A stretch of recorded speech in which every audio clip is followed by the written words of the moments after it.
Sue Babin and guest host for today's show, Nothing Without Us. This program has been developed to help all of us understand more about how to work to improve the workplace as it affects people with disabilities, both as customers and as employees. And today we have Annette Boubanire, who's here to talk with us about this very important issue. Hey. Hi, Annette. Hi, good afternoon. How are you doing? I'm doing well. Thanks for having me. So let's zero in and talk right off the bat about some of the benefits that employers should be thinking about as they make their workplace more accessible. Well, they make their workplace more accessible to hire, promote, accommodate people with disabilities. They should be looking at certain things. For example, if you've got somebody with a disability working in your business, customers say, this is a business that likes people and includes people. Mm-hmm. This is a friendly business. I don't remember what the study was, but I heard this when we had the Business Leadership Network. And businesses that use people with disabilities in advertising are also looked at as friendlier, more welcoming, and business goes up. You have an increase in your business when you are perceived to be welcoming, wanting more customers, wanting people to be there, and that is a plus that you should start measuring, because you're going to find that it's really significant, far more than anything you pay. And that goes for very small businesses as well as very large businesses. Another advantage is you have employees that want to be there. Go surprise, what is that? But also, people with disabilities come with talents that you're not necessarily hiring for. Resourcefulness, problem-solving skills, we have to develop them. It's really important that we develop problem-solving skills because we live by them. We have had to learn to solve a lot of problems to make our lives work. That's a skill you get. You're not paying extra for it. You're just getting it wrapped in that person with a disability. People with disabilities are also resilient. We've been knocked down and gotten up enough times that, you're going to have that resilience in the workplace too. And these are advantages that you don't always think about. So when employers think only in terms of, I'm going to have to move this to accommodate that person, or I'm going to have to buy screen reader software for this person, or we're going to have to make sure we have access to always captioning and having an interpreter for meetings. You look at those costs isolated from what you're getting, and you've lost. I've done a lot of training in businesses, and I've had, for example, at one hospital I was doing some training, and I was doing the issue of employment. We're a hospital. What can we hire people with disabilities to do here? And I just said, you're asking the wrong question. What jobs do you need to have done? Because you're not hiring the disability. You're hiring the ability. You're accommodating the disability. So say that again. I like that. You're hiring the ability. You're hiring the skills, talent, knowledge, experience that the person has. That's what you're hiring. You're accommodating the disability. And now you're looking at it totally differently. There are some obvious mismatches. We have not yet got the technology to hire the blind person to drive the bus. But that doesn't mean that everything's a mismatch. It doesn't mean that that person can't do another job. If you're looking for a job, that person probably doesn't have the skills either. So we're not worried about skills and experience there. But you might find that someone with a disability will have really good people skills. Someone might have good technical skills. because for a number of us, technology, we live by technology. Technology enables us to do a lot of things Well, that look we at how couldn't far without. we've come with Exactly. technology just Excuse since me. COVID. No one ever Right. heard of Zoom. No one ever heard of, the Right. Yep. increase in people having iPads and those kinds Right. of things to Exactly.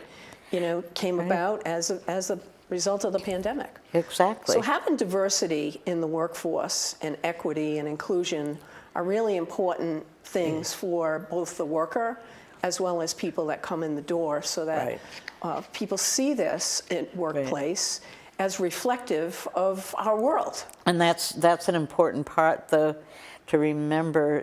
Almost all workplace diversity initiatives do not include disability, and that is something.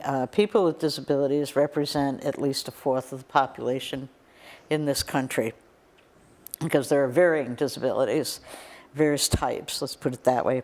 And we represent about a fourth of the US population, and yet they will have diversity initiatives for race and gender, and depending on what else is going on in the world, probably religion, and disability doesn't enter into the picture. I'm not saying those are not important, they are, but so is disability. I remember attending a disability symposium in a workplace, and they had all these seasoned diversity professionals doing this presentation, a panel, and again, it was race and religion were the primary things at the time. I think they may or may not have touched on gender, and then they said questions, and I'm there like, what about people with disabilities? Seasoned diversity professionals, and they answered, well, our businesses don't have call centers. And I said, well, people with disabilities do more than that, a lot more than that. We don't say you have to build a call center for us to have a job. We may work in call centers, but we do a lot of other work too. Well, we don't have a lot of situations where you can work from home. And I'm there like, but what about an executive? What about somebody that can run 3 of your departments? And they just looked at me with a blank stare. Like, this is not part of it. This is not something we know, not something we do. And I can say that diversity departments, and I'm talking in businesses, I'm talking in academia, I am talking in healthcare, disability does not make the agenda. And it's really scary because we can do a lot there. You've done a lot of employment research in this area, and you're bringing up a really good point that people's expectations of folks with disabilities and some of the myths that are in people's heads associated, even with the disability word, we've got a lot to do in terms of public education. We do. I mean, the bar, the expectations are down there somewhere. And yet I know physicians, professors, lawyers, people in all kinds of professions with disabilities. So we need to change that expectation. When we change the expectation, we will have changed the whole accommodation world. But that is a big problem. I mean, I've seen people in the research world who, I remember one professor from, and I'm not sure whether it was Harvard or MIT, one of those. And it was at a conference regarding disability research. And the particular panel he was on had to do with different degrees of disability. So they were looking at possibility of maybe having a graduated disability system instead of either or. And he's there, yes, it's true, there are different degrees of disability. Well, it's obvious, of course, that people who can't walk can't work. And I'm there like, one of the panelists that he was on the panel with was in a wheelchair. Another panelist from another panel was also in a wheelchair. There were people in the audience. I was in the audience right there, like read the room. Hello, yeah. We're not here. This was not our entertainment for the week. This was work. And so there is that. And a lot of that has to do with the medical model of disability. And the segregation that we've had. Oh, God, yeah. But the medical model of disability, which assumes if you're still disabled, you can't Yes. work. Yes. And that's really too bad. But it is a real big part of it. It's a big part of what makes up our policies, too. Because Social Security policy, Ticket to Work, and all of those things, they're all built on that medical model, and they don't want to get rid of it. Well, the whole inclusion movement and the fact that some of the younger parents who are having children, who have children with disabilities, have higher expectations Which is than good. what parents had 40 years ago. Right. Because those kids are integrated to the extent possible and Right. involved in some job development and those kinds of things Right. that just weren't really going on 30 years ago or more. Right. And those children have access to technology. Yes. So if they're not able to communicate verbally, they're able to use their iPad and, communicate that way. There are so many technology fixes, so to speak, things that empower us to live in this world. I don't know if you're familiar with the whole Samuel Habib. Yes. Okay. Yes. Well, look at what he's been able Yeah. to do. And he has, he can't really talk verbally.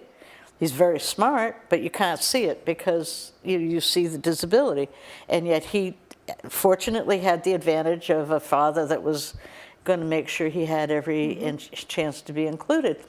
And he does. He's going to have a great life. But, that's new. And I've seen there is another aspect to employment that a lot of people don't think about is the cost of being disabled. Disability-related costs, depending on your disability, can be off the charts. Costs for somebody with a low spinal cord injury, a paraplegia, their annual costs after the first week are in the range of $75,000 a year. Wow. And not all of that's covered under traditional insurance, but even if it was, the co-pays, I mean, it's really hard to really integrate that into a family budget. So, but if you earn too much money, you don't get to that cost. You end up having to pay it on your own, and you're not eligible for other benefits. And I was on a work group once with some people that included a number of researchers, but there were some people there from Ticket to Work. And they were touting the benefits of the Ticket to Work program. And I asked the question in my own shy little way, what about the disability-related costs? How, Medicare ends in 5 years. What do they do then? And their response to me was, this is only for people who are work-ready. Because they're assuming if you're work-ready, your disability has gone and so have the costs. And we have to realize that for a lot of people, disability remains and costs remain, but that doesn't mean they're not going to be a good employee. So if an employer is interested in hiring somebody with a disability, has an open mind to a more diverse workforce, what do you say are some of the benefits of that would be for the employer? Well, certainly they're going to make more money. Okay. Because they're going to attract more customers. That is all part of what you want, right? When you hire somebody, you're hiring them either to make you money, to save you money, or make you look good. And often if you're looking good, it's going to save you money too, make you money. But beyond that, you've got an employee that is going to produce, an employee that's going to be there, an employee that is resourceful, an employee that's resilient, and also makes you look good. Because the customers say, this guy's welcoming. I want to work, I want to go there.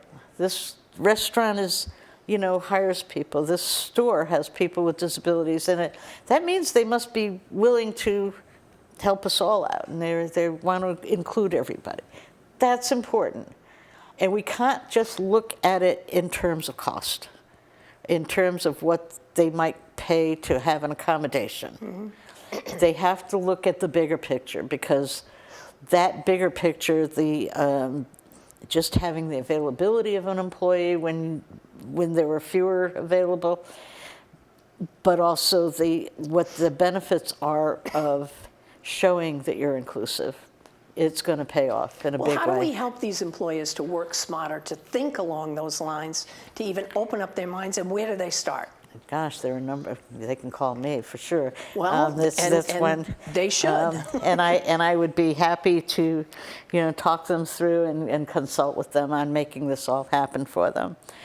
And then there are, the Office of Rehab Services. There are the Governor's Commission on Disabilities, the Ocean State Independent Living Center. Yeah. I had to really think the acronym There's through community there. agencies. There are community agencies. Even LinkedIn, for goodness sakes, you go there. People with disabilities are there, and talk it through, bring it. Don't say, "Oh, you can't do this job." Say, "How can we have you do this job?" Are you aware of employers that might speak, that have diversified their workforce and hired folks with disabilities that may also be interested in talking to other employers? Because sometimes business-to-business contacts sometimes business carry to a lot of business weight. does too. And I'm going to say I put my money where my mouth is. I've hired 2 people to help me, both of whom have disabilities. Oh, talk a little bit about that, Okay. Annette. Well, we had a shortage in the PCA program in personal care assistants, because I do need some help getting my life started in the morning and some other skills. And we had a shortage. And we have this organization called Looking Upwards, who treat clients with disabilities and has always had the philosophy that they should be allowed to grow in their own choices. And they've always been wonderful. It's one reason I like this organization, is that they've done that. And so I talked with them. I said, you have some clients who have physical abilities that I don't have, and they might be interested in some of this work. And they've set up a training program that's doing its 3rd cohort right now. And they have trained these PCAs, and they have placed them for internships so that they get a chance to try out the job and all of that. And I hired 2 of their first graduates. That's awesome. And I'm really happy with them.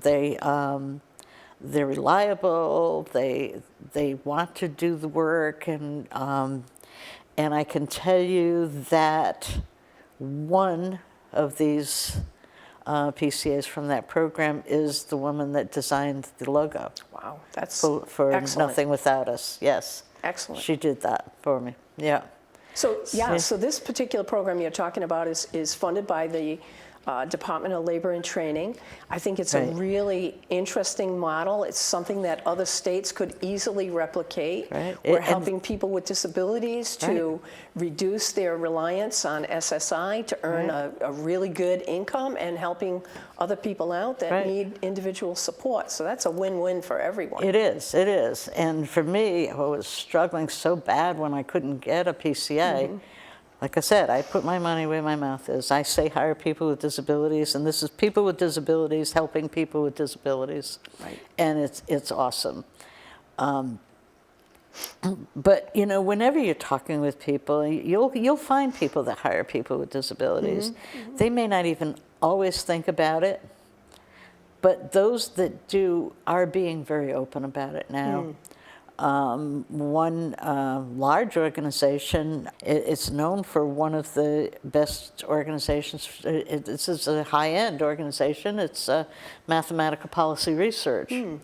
And they have a number of people with disabilities, and it's known to be a good place for people with disabilities to work. And I'm talking about, PhDs and master's level people. And they do a lot of research on disability. They do research in other areas too, but you know, they do.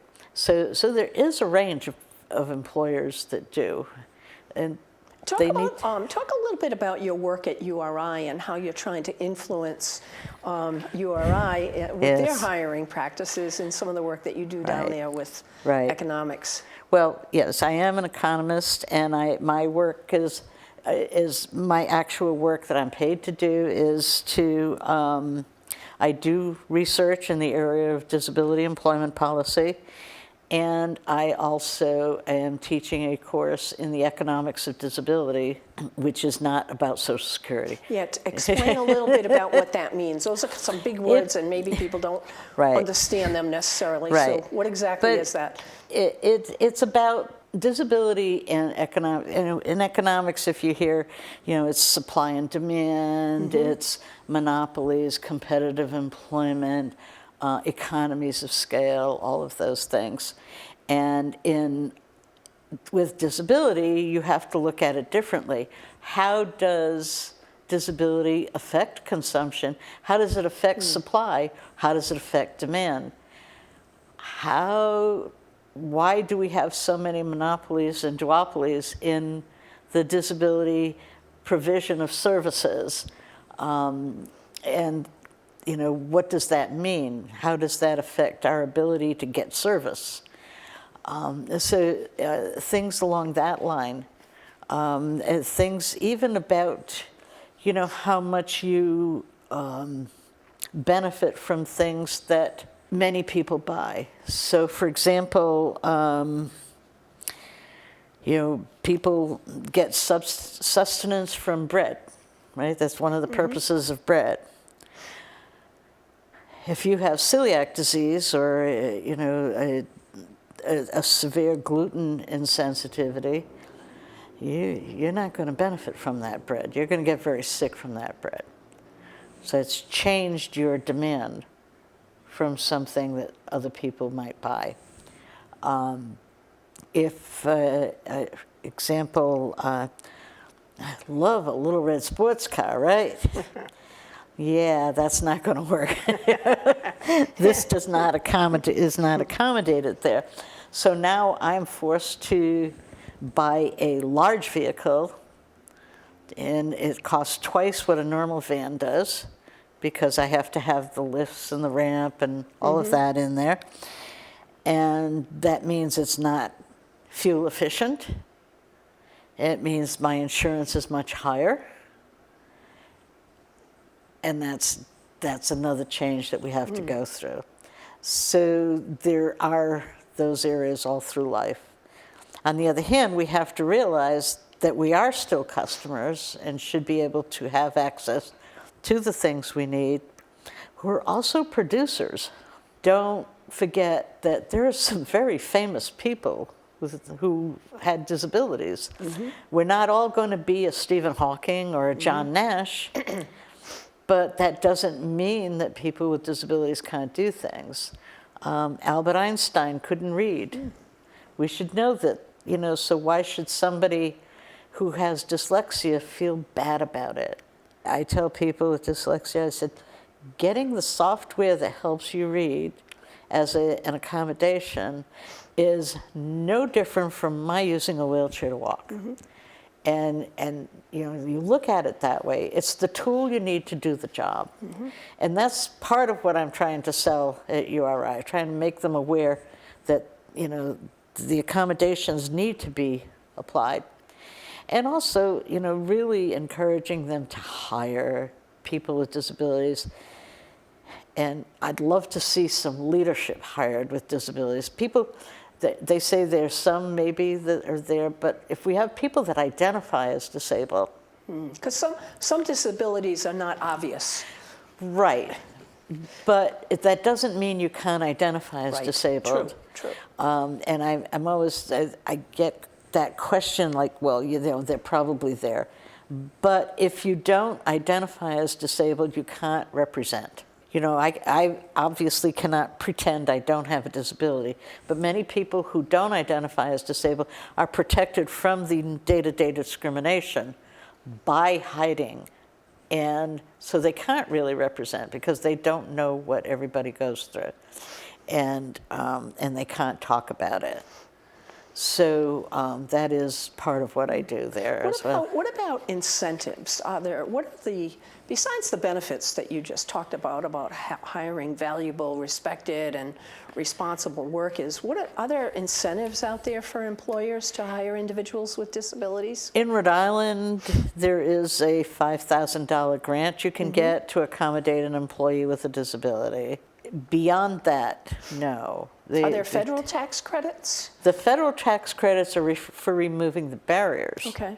So, for example, if you hire a person with a disability and they may need to have an ASL interpreter for meetings, that cost of the interpreter is, is eligible for those tax credits. Whatever you need to accommodate a person with a disability. So every state may have, so there may be some differences with different states, and then there's some potential federal. Right. Those federal dollars are always going to be there, and they're going to help you accommodate. And they can always check with the Job Accommodation Network to find out that's a good resource. what's available for them, right? All right. And we should talk about that more in another show. We what do you will think? have to talk about it because we're just Yes. at the end of this show. Is there anything Yeah. that you would like to close with that we didn't talk about? Again, this is a story and policies about including people with disabilities in a meaningful way, and that is Nothing Without Us.